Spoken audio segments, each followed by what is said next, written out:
Okay, I'm live. Hi, everybody.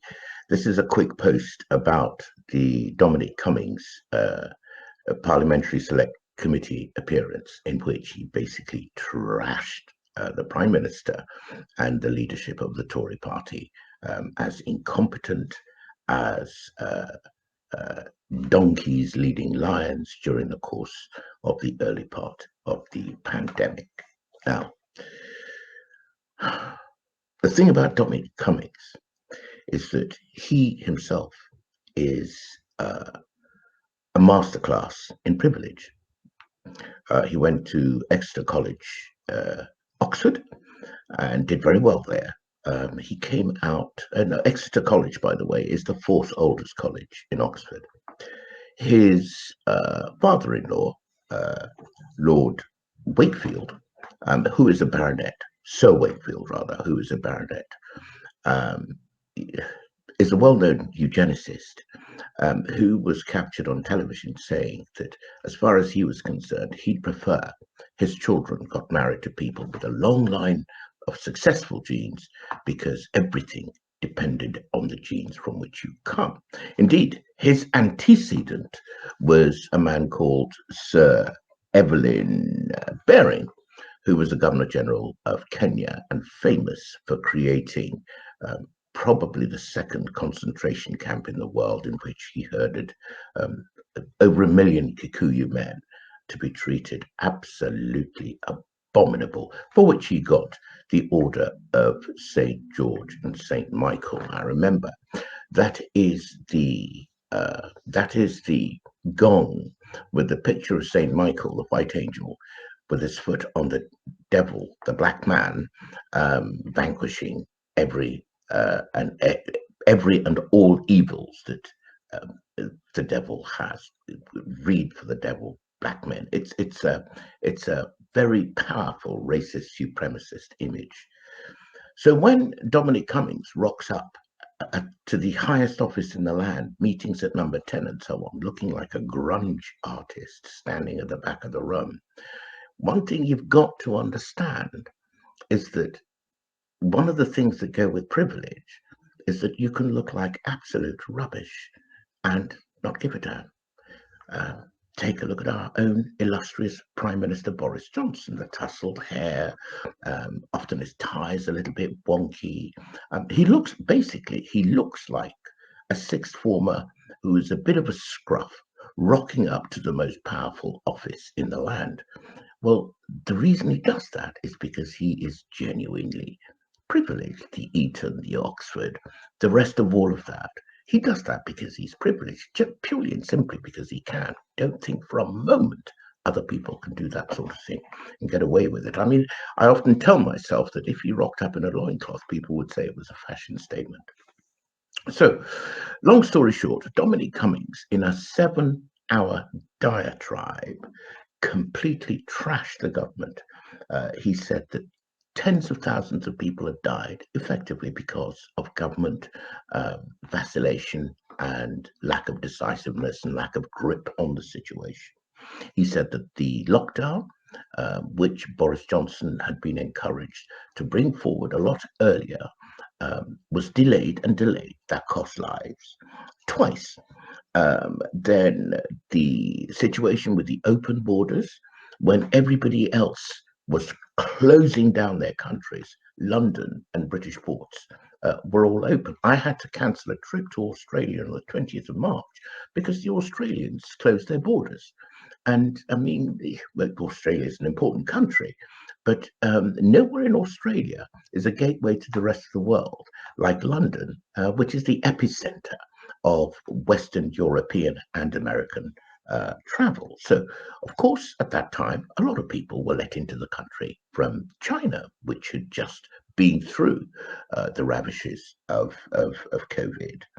Then he went into the health secretary, called him totally incompetent for the job, from which he said that there was something about the culture of Whitehall which elevated people way beyond their competence. He actually said of himself that he'd never invented anything, he'd never created anything, but look at the job he was doing. Arguably, the most important non-elected person in the United Kingdom during the febrile early days of the pandemic. So he said that the health secretary was incompetent, that he had lied repeatedly to cabinet about our state of preparedness for medical supplies, the state of the NHS. He said that the PPE, which should have been ready a long time before, was late in arriving, which cost lives in the medical staff. And then later on, as a matter of urgency, he had to rely on cronyism to get the contracts for protective equipment, etc., supplied. Now, you can say that this was rather like a senior official scorned in the way he went at the prime minister and he went at close colleagues, including members of his cabinet, at this select committee. So he'd been sacked, or he'd been forced, he'd been basically edged out of number 10, where he had no option but to leave. And so people would say that, yeah, he has a motive to paint the story far worse than it actually was. And yet, after his little jaunt to Barnard Castle, owned by um, um, his wife's father, the baronet, um, where he gave this incredible press conference in which he did, what privileged people do. Like basically he stuck up two fingers to the entire journalistic establishment and the British political establishment, which was almost unanimous in its condemnation of his conduct of traveling hundreds of miles up and down the country while he himself should have been sheltering on account of COVID. And he gave a story which would not have passed muster. If you or I had done what he had done, we would probably have been arrested. So that was another show of the kind of privilege this man has. So many people are saying that, well, he's just kind of on a sour grapes jaunt to trash those people around him because he's out of office. And yet, this was the first time I got the impression that Dominic Cummings was actually speaking the truth, which begs a huge question. Basically, what he has said is that the Prime Minister didn't have the grip and wasn't in charge and was vacillating and didn't know what to do. The Health Secretary, our point man in a pandemic to protect the NHS, the public, and NHS staff from the ravages of what we believed at that time was this contagion that was going to completely subsume the whole of our society, was, in his opinion, and to be frank, I think it is widely believed, totally incompetent to hold the office that he held.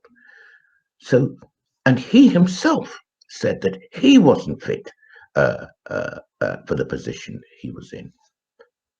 So who was in charge of Britain at that time? And this is where I'm going to end this post. I don't normally post material without finding some kind of solution. There is a clue to this to the answer of that question. The clue to that is that the Prime Minister kept saying, "We will follow the science. We will follow the science." Now, the science was based on the modelling of Professor Ferguson of Imperial College, the Chief Scientific Officer of the United Kingdom, Valence, and the Chief Medical Officer of the United Kingdom, Whitty. And I suspect that the answer as to who was really running the United Kingdom in those early days was whoever was in charge of and sponsoring Ferguson, Valence, and Whitty. If you can answer that question, you will know that elected or unelected, whoever was pulling the strings of particularly these three people, and in a wider way, those who were on that SAGE emergency committee defining what our medical policy and response to this pandemic was going to be. You answer who was pulling their strings, and you will know who was then running the United Kingdom and who, I suspect, has long been running the United Kingdom ever since. One last thing I will say. I remember in June, July, August of last year, I said to myself, actually, if you wanted to ramp up the deaths in the United Kingdom to the maximum you could ramp them up, especially given the way in which we were counting the numbers, on account of the test we were using and its efficacy or lack of, on account of the way COVID deaths were being counted, which changed, if you recall, after a while, to anybody who died after testing positive for COVID within 28 days was counted in that number. I would have said, I would have thought to myself that the way our policy on health and the pandemic was run was designed and guaranteed to up our death figures, our mortality figures from COVID as much as possible. There was no reason for there to be a PPE shortage. There was no reason for us to stop locking down, if indeed locking down was the right strategy to take much earlier than we did. There was no reason for us not to have equipment that would protect our National Health Service staff. The way that it was clear we didn't have that equipment, and the vacillation of, yes, we're going to do this, no, we're not going to do this, yes, we're going to go this way, no, we're not going to go this way anymore. All of that vacillation just had one net result: to completely spike up the pandemic figures. And of course, the more you spike up the pandemic figures, it does not take a rocket scientist to figure out that all that would do would create staggering demand for the vaccines that would follow.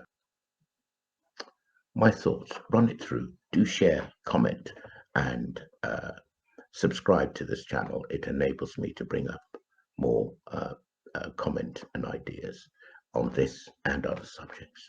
Thanks for watching.